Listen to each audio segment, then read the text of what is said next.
Assalamu alaikum Montessori class. Today is first of all we will revise the numbers. Okay, number 1. Yes, count with me. 1, 2,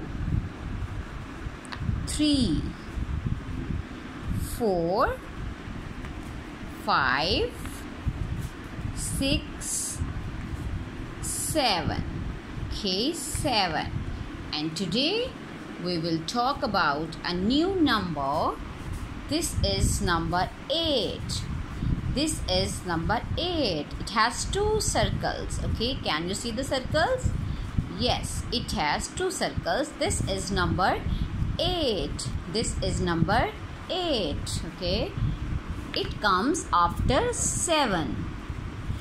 Now let me show you a big 8. This is 8. This is 8. Like this, a small circle and a big circle. 8. Okay, now turn the flash card. Here are 8 balls. Let's count. 1, 2, 3, 4, 5, 6, 7, 8. This is 8. Okay, students. Now open your book.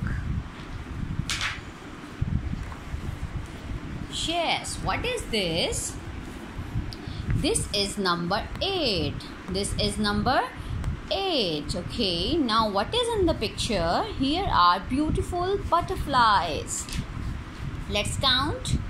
1, 2, 3, 4, 5, 6, 7, 8. How many butterflies are there in the picture? 8. Okay, let's count again. 1, 2, 3, 4, 5, 6, 7, 8. Okay, the boy is catching the butterflies, the beautiful butterflies, but don't try to catch a butterfly. Okay, 8 butterflies.